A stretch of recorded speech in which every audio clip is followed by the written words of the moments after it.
material.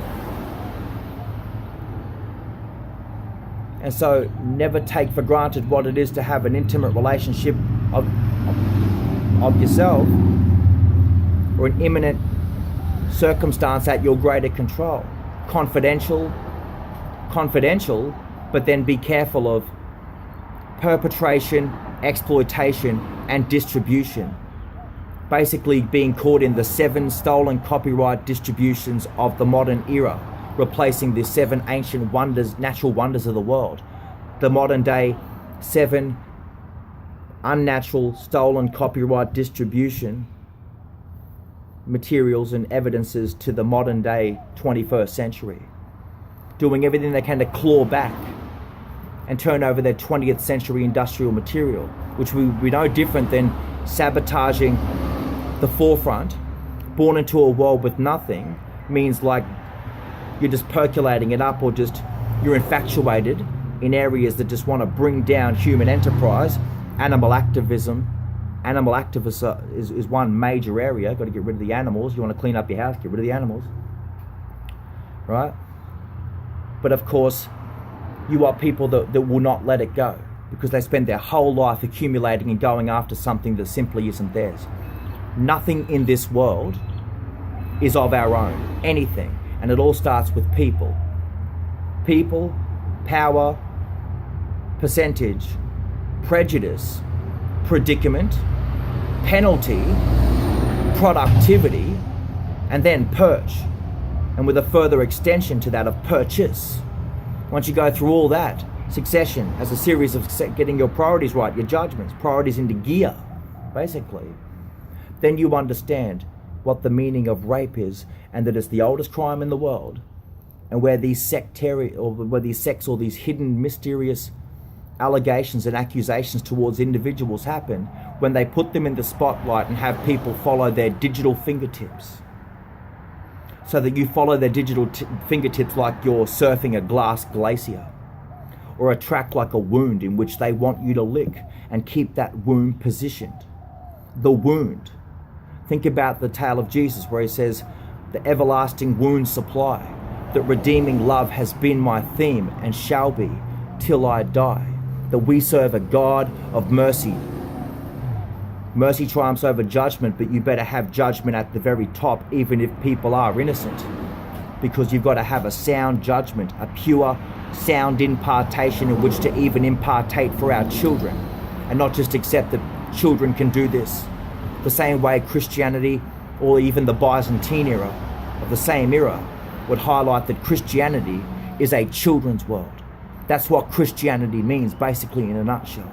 Christianity equals a Christian's world. Christianity equals a children's world.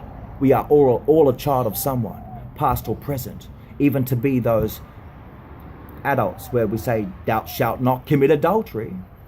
Righteousness is more original than sin, like children's innocence, in opposed to the guilty association of adults.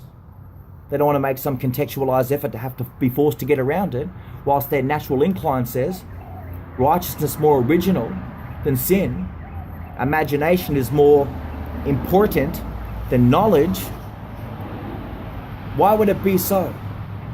Because of the fundamental basis of reality, where people might say, you want a discount? No, I don't want a discount. I just want to count. I want to split my lip again from having a cigarette, and I want to open it up 7 days fold, every 7th day, by talking like this, and whatever the case. And I just want to, just rip it open from a blister, right? Talking like a motor mouth. I want to count. I don't want a discount. I don't want to be discounted. I don't want you to take somebody else's contract that I forged well with and fail to count on them, or count myself out of the picture or the game. Oh, but this will provide a discount. It will provide that concession. Hold up there. What the hell? I don't want to discount, like you say, course reality. I don't want discourse reality. I want to count. Count on my provider. Count on my partner. Looks like you're coming along wanting to slop over somebody's bowl. and you want to eat people's slops. You want to move in on my breakfast bowl. You want to take away contract. You want to penetrate people's physical entitlement without their prior will or consent. And you want to move into it like as if you've established the world like this, the systems, and some governments allow you to scheme upon people like that, smother all over them like that.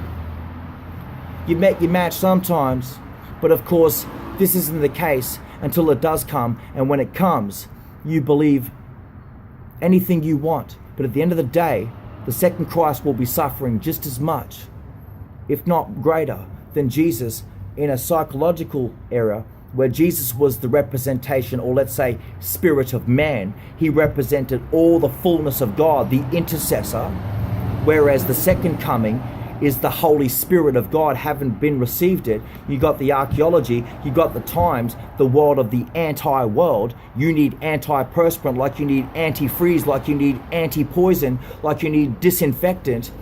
Do anti-Christian, does an anti-Christian of one caliber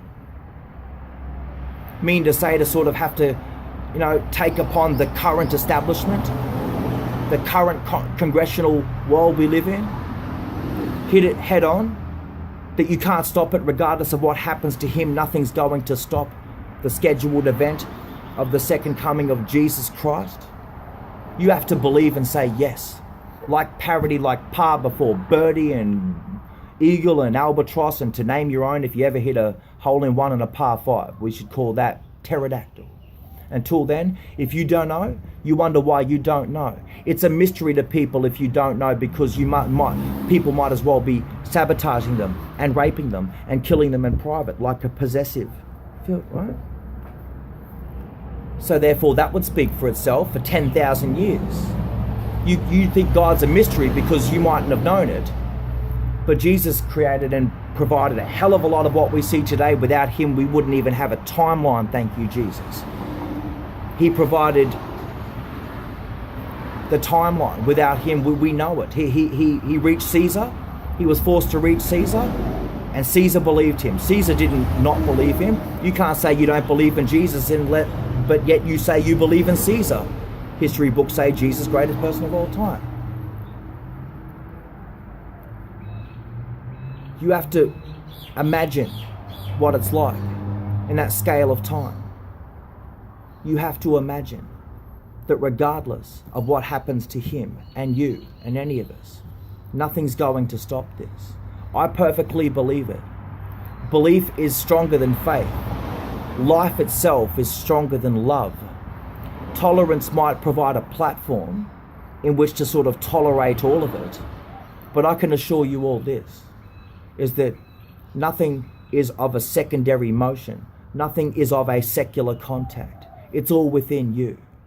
Anything that does take away that greater dependence on oneself, believe me, it's corruption. It's the same way in which you only wish to keep things within guidelines, within principle, within instruction, within obediences, so that you only hope that people can make a sound judgment and a sound decision for themselves. Because you can't teach theory with conviction. People will damn well know when you have no conviction when it comes to teaching or simply telling people. You will see the results on the soccer field. You'll see the results in the cricket team. You will see the results when you spend time and doing laps and isometrics and drills and push-ups and sit-ups, so that you become obedient to those practices and orders. The same way that you wish to instill and dearly depart this into the walking, talking individual freedom and concourse reality of all individuals, especially treating other people's children like your very own. And for those that bring and that target and sabotage individuals, this is an age-old thing. Goes back to the beginning of time. No different than if Adam and Eve, that Eve was having a fling and adultery against the established father of Eve or something, and both were symbolized by the fig tree leaf on their naked bodies, sort of showing their sin. And hey, I could tell you over and over again, but you won't do it. I'm not saying that's the case. Look, people have taken the piss out of that too, but of course it's just like that. It's not even yours.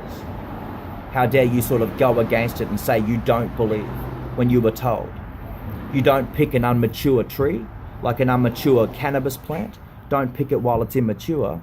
It's 17, 18 years old. Don't touch it. Oh, but it's awesome. Look how beautiful it is. Look how beautiful he is. Look how beautiful she is. Yeah. Well, did you ever consider leaving it to mature? Because when it matures about 26, 27, let's say, 10 years later, then it's good for the picking. That's the problem. This is the world. Why don't you leave it alone? You've got to stop touching things. And it is somebody's child. And it might just be that poverty rules, and poverty is the most powerful force in the world. Poverty is enough to make people do nothing.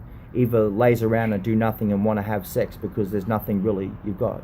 You might spend your spare cash on sex. You've got industries these days to do that. You might even spend your spare cash on marriage certificates. You might spend your spare cash on matrimony, because those habits and addictions only last a few years. Just like your satanic movements. You think about that. Nothing's more important than life itself. You can't mistake what you touch, but you can mistake what you taste. Taste is the most common hallucination, and smell's a close second because you're so fucking sensitive. Touch is the least most common hallucination, and sound is the second closest, least common hallucination. Because even a blind person has to rely on touch, and by or through sound, through compulsory standards, rely on where their furniture is nothing out of place. You might call that obsessive compulsive disorder, and it requires treatment and prescription. But let's not discriminate here and take people vulnerable and gullible and take them for second rate, and treating the humanity in people all over like defective vehicles. If you expect to be that proprietary standard, you might call your fucking child limited edition. Hate to think it'd be your only one too, or two or three. But, can you stop it? Of course you can. How do you do that? Well, just keep doing what you do, because I'm sure the policies will throw you into a curse that is irremovable. Like voice signature verification devices contained within one key element of human enterprise, which is that of life and cleanliness. If you want to get dirty and filthy up the place, then you go ahead, because you will rot. You will deteriorate. You will see industries coincide with that which says, I cannot explain why we burn and fuel the living guts out of these things. Because you have to learn to go without, which means exercise your restraint. And especially towards individuals. If it doesn't directly involve you, then don't.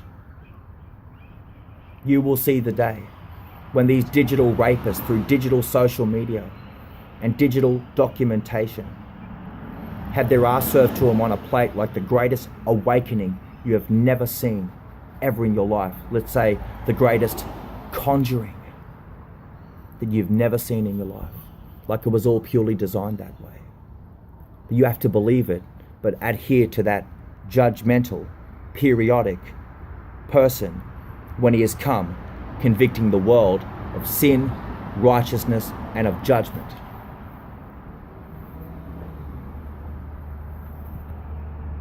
Thank you.